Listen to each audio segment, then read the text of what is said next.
Hi friends, I am Sujeet Kumar and welcome back in my channel Falcon Studies. आज जो मैं बारे में बात करने जा रहा हूं, मिल्खा सिंह का बायोग्राफी के बारे में आज मैं बात करने जा रहा हूं। कौन इंडिया के लिए क्या किया, क्या नहीं किया, इसके बारे में आज फुल हम स्टडी करेंगे।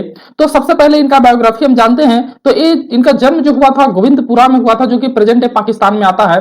20 नवंबर 1929 को इनका जन्म, 20 नवंबर 1929 को पाकिस्तान में गोविंदपुरा में हुआ था। उसके बाद बात करते हैं दोस्तों, ये मिल्खा सिंह जो थे, इनका जो डेथ जो हो गया वो 18 जून 2021 को, 18 जून 2021 को इनका डेथ हो गया ड्यू टू कोविड-19 की वजह से इनका डेथ हो गया। इनकी जो पत्नी थी जिनका नाम था निर्मल कौर, इनके डेथ के 5 दिन बाद ही इनका डेथ हो गया। निर्मल कौर को भी अगर आप जाने तो निर्मल कौर भी क्या है 1955 में इन लोग क्या है मिले थे। 1955 में ये आपका मिल्खा सिंह और निर्मल कौर मिले थे साथ में। और निर्मल कौर जो थे वो इंडियन वॉलीबॉल टीम का पहले के जो है कैप्टन रह चुकी है निर्मल कौर। उनके बाद बात करते हैं कि इन दोनों ने 59 इयर्स तक क्या लाइफ स्पेंड की एक साथ, मैरिड लाइफ 59 ईयर तक स्पेंड किए। इनका जो बड़ा लड़का है उनका नाम है आपको जीव मिल्खा सिंह, जो कि क्या है इन दोनों का जो डेथ हुआ इनको सेपरेट नहीं करके जहां पे इनकी पत्नी का जहां पे समाधि हुआ है वहां पे ही फ्लाइंग सिक्स के नाम से जाने जाने वाले मिल्खा सिंह का भी समाधि वहीं पे होगा। बात करते हैं मिल्खा सिंह का। इनकी 3 लड़कियां हैं जिनका नाम क्या है मोना, उसके बाद क्या है अलीजा ग्रोवर और क्या है सोनिया सानवाल का। ये 3 इनकी लड़कियां हैं। और एक इनका जो लड़के हैं जिनका नाम क्या है जीव मिल्खा सिंह, ये भी एक गोल्फ का खिलाड़ी रह चुके हैं। ये आपका गोल्फ खेलना पसंद करते हैं और इनको भी पद्मश्री से नवाजा जा चुका है। अब बात करते हैं 91 ईयर में मिल्खा सिंह जो है वो इनिशियली हॉस्पिटलाइज हुए थे 24 मई को, 24 मई को सबसे पहले इनको हॉस्पिटलाइज किया गया था। और टेस्ट में क्या है कोविड-19 पॉजिटिव पाए गए थे। उसके बाद लगातार इनकी तबीयत बिगड़ती गई और 18 जून 2021 को, 18 जून 2021 को ये दुनिया से अलविदा ले चुके हैं दोस्तों। नेक्स्ट बात करते हैं कि मिल्खा सिंह का जो जन्म जो आपको पता है 20 नवंबर 1929 को गोविंदपुरा जो कि पाकिस्तान में है, ये आपको फार्मर फैमिली में इनका जन्म हुआ था। ये बहुत ही गरीबी से जूझे थे दोस्तों। इनका कहानी बहुत ही ज्यादा ही पॉवर्टी से रिलेटेड है।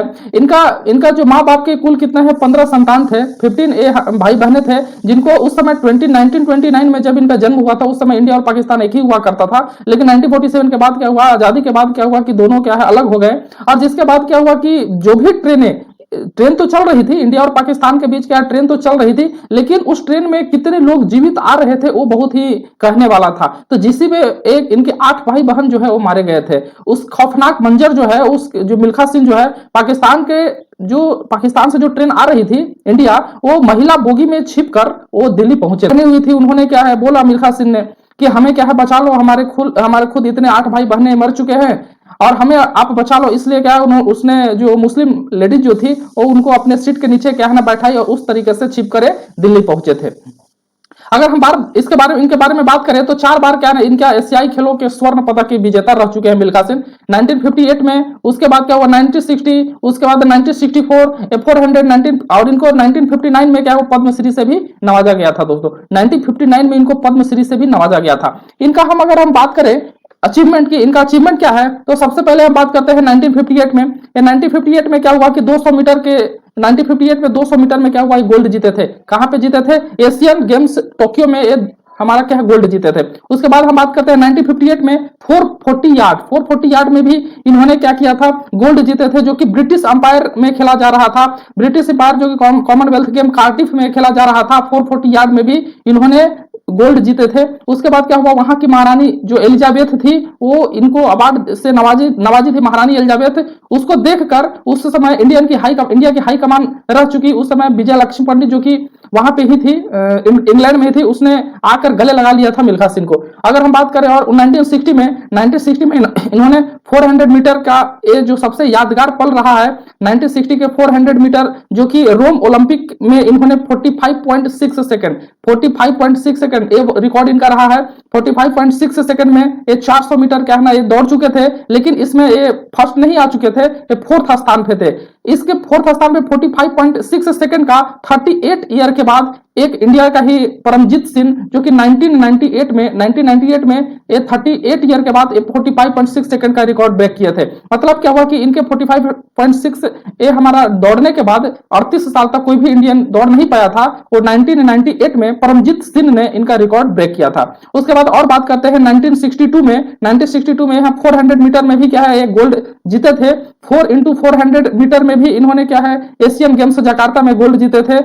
अगर इनका हम बात करें कि बहुत बड़ा क्या है उपलब्धि है और सबसे बड़ा इनको जो फ्लाइंग सिख के नाम से जाना जाते हैं वो इनके साथ क्या इंसिडेंट हुआ था और किस रेस के बाद इनको फ्लाइंग सिख के नाम से जाना गया उसके बारे में हम देखेंगे। देखिए पाकिस्तान में हुई इस दौड़ की कहानी जिसके बाद फ्लाइंग सिख कहे जाने वाले मिल्खा सिंह, कैसे इनको फ्लाइंग सिख के नाम से जाना गया। देखिए क्या होता है कि 1960 में क्या हुआ कि पाकिस्तान से न्योता आया था इनको दौड़ के लिए। उसके बाद क्या हुआ कि जो मिल्खा सिंह उस समय बंटवारे के गम को भुला नहीं पा रहे थे क्योंकि ऑलरेडी इनके 7 से 8 इनके भाई बहन क्या मारे गए थे। उसके बाद पाकिस्तान जाना नहीं चाहते थे, लेकिन उसी समय के तत्कालीन जो प्रधानमंत्री थे जिनका नाम था जवाहरलाल नेहरू, उन्होंने ही इनको समझाए और उसके बाद क्या नहीं राजी हुए। पाकिस्तान में उस समय अब्दुल खालिक करके एक वहां एथलीट था जो धावक था अब्दुल खालिक, जो कि वहां सबसे मतलब एशिया का नंबर 1 क्या है धावक में उसका नाम आता था। उसी के साथ दौड़ने के लिए हमारा मिल्खा सिंह को वहां पे न्योता आया था। उसके बाद क्या हुआ कि पाकिस्तान के जो लगभग जो 60,000 वहां पे फैंस थे जो क्या है अब्दुल खालिक का प्रशंसा कर रहे थे, जोश बढ़ा रहे थे,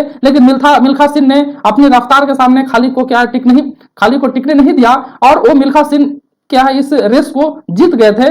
इसी रेस को जीतने के बाद वहां के जो तत्कालीन राष्ट्रपति जो थे जिनका नाम क्या था अयूब खान, उन्होंने इनको फ्लाइंग सिख के नाम दिया था और वो बोले थे कि बेटा तुम क्या है ना दौड़ा नहीं उड़ा है और आज से पूरा दुनिया तुमको फ्लाइंग सिख के नाम से जाना जाएगा। उसके बाद इसी घटना के बाद इनको फ्लाइंग सिख के नाम से जाना जाने लगा। उसके बाद हम बात करते हैं इनका वर्ड है बहुत एक फेमस वर्ड है। ये बोलते थे life has given me more than what I deserve, life has given me more than what I deserve. ये इनका एक और चीज हम आपको बताएं, इनका 1952 में इन्होंने क्या है इंडियन आर्मी को क्या है ज्वाइन किया था, छिप कर आए थे। उसके बाद 1952 में इंडियन आर्मी को ज्वाइन किया और इंडियन आर्मी ने इनको जो डिसिप्लिन सिखाया उसके बाद ये अपना बहुत बड़ा श्रेय इंडियन आर्मी को देते हैं। उनके बाद अगर हम खालिक का अगर हम थोड़ा क्या है अब्दुल खालिक जो कि पाकिस्तान का जो धावक था, तो खालिक का कहानी और ये मिल्खा सिंह का कहानी लगभग सेम ही मिलता है। दोनों गरीब से ही जुड़े थे, दोनों एक क्या है गरीब परिवार में ही पैदा लिए थे और इनकी गरीबी इस कदर थी कि मतलब उस समय उतना संसाधन भी नहीं हुआ करते थे जो कि एक एथलीट को चाहिए था। एक खालिक भी क्या है बहुत ही अच्छे धावक थे और ये भी क्या है गरीब फैमिली से ही थे। ये भी क्या है ना आर्मी को ज्वाइन किए थे, वहां का पाकिस्तान आर्मी के ज्वाइन किए थे और ये भी क्या है ना यहाँ से इंडियन आर्मी को ज्वाइन किए थे। खालिक के जो बेटे हैं मोहम्मद एजाज, वो बोलते हैं कि मिल्खा सिंह के बारे में अक्सर उनके पापा जो है मतलब खालिक जो है वो बताया करते थे। और एक और बात बता रहे हैं आपको कि जो मिल्खा सिंह जो थे वो जब हमारा इंडियन और क्या है ना बांग्लादेश का जब हमारा एक तरीके से पाकिस्तान बांग्लादेश का जो हमारा बंटवारा हुआ था, उसके बाद क्या हुआ बहुत सारे क्या है इंडियन को वहां पे जेल में रख दिया गया था पाकिस्तान में, और पाकिस्तान के बहुत सारे लोग को क्या इंडिया के जेल में रख दिया गया था। उसी जेल में क्या इंडिया के मेरठ जेल में बंद कर दिया गया था। इसी समय मिल्खा सिंह खालिक से मिलने आए थे और वो बहुत ही क्या ना रोए थे और उन्होंने जो जेलर थे उनको स्पेशल ट्रीटमेंट के लिए बोले थे कि खालिक को स्पेशल ट्रीटमेंट दिया जाए। तो इस कदर दोस्तों ये हमारे जो मिल्खा सिंह जो थे आज 18 जून 2021 को पूरी दुनिया से क्या है ये अलविदा कह चुके। और इनका एक सपना था कि जो इनका जो सपना है जो गोल्ड जीतने का ओलंपिक में ये जो कर नहीं पाए, उनको क्या है एक इंडिया का ही कोई लोग जो है कोई ऐसे धावक बने जो इनके सपना को क्या है पूरा कर पाए। इनका यह भी कहना है कि उस समय जब ये दौड़ते थे उस समय संसाधन की बहुत कमी थी। मतलब क्या है जो दौड़ने के लिए जो संसाधन चाहिए थे वो चीज क्या नहीं था, पैसा भी उतना नहीं था। लेकिन आज सब चीज होने के बावजूद कहने का मतलब वो हार्ड वर्किंग नहीं है और कंसंट्रेशन नहीं है, जिस कदर क्या है आज एक मतलब मिल्खा सिंह जैसा धावक क्या है नहीं हो पा रहा है। इनका सपना है कि कोई इंडिया से ही एक ऐसा धावक मिले जो क्या है इंडिया के सपने को साकार कर पाए। दोस्तों इनकी जो लाइफ जो है बहुत ही प्रेरणा वाली लाइफ है। इनके ऊपर एक फिल्म बनाया गया था जिसमें फरहान अख्तर ने भाग में मिल्खा सिंह का किरदार निभाए थे, जो कि एक बहुत ही इंस्पिरेशनल मूवी है जिसमें क्या बहुत जो लोग जो थे वो किस तरीके से मतलब क्या हार्ड वर्किंग करना चाहिए, बहुत ही ज्यादा अच्छा वो क्या मूवी था।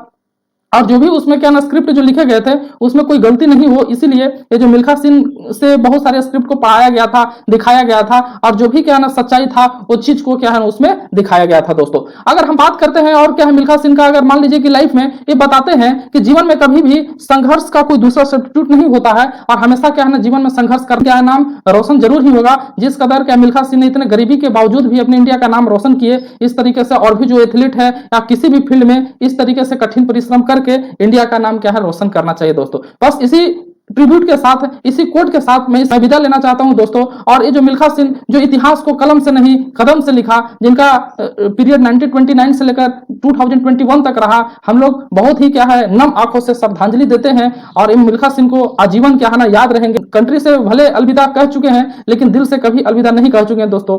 बस इसी कोट के साथ मैं विदा लेना चाहता हूं दोस्तों। मिलेंगे नेक्स्ट वीडियो में, तब तक के लिए जय हिंद।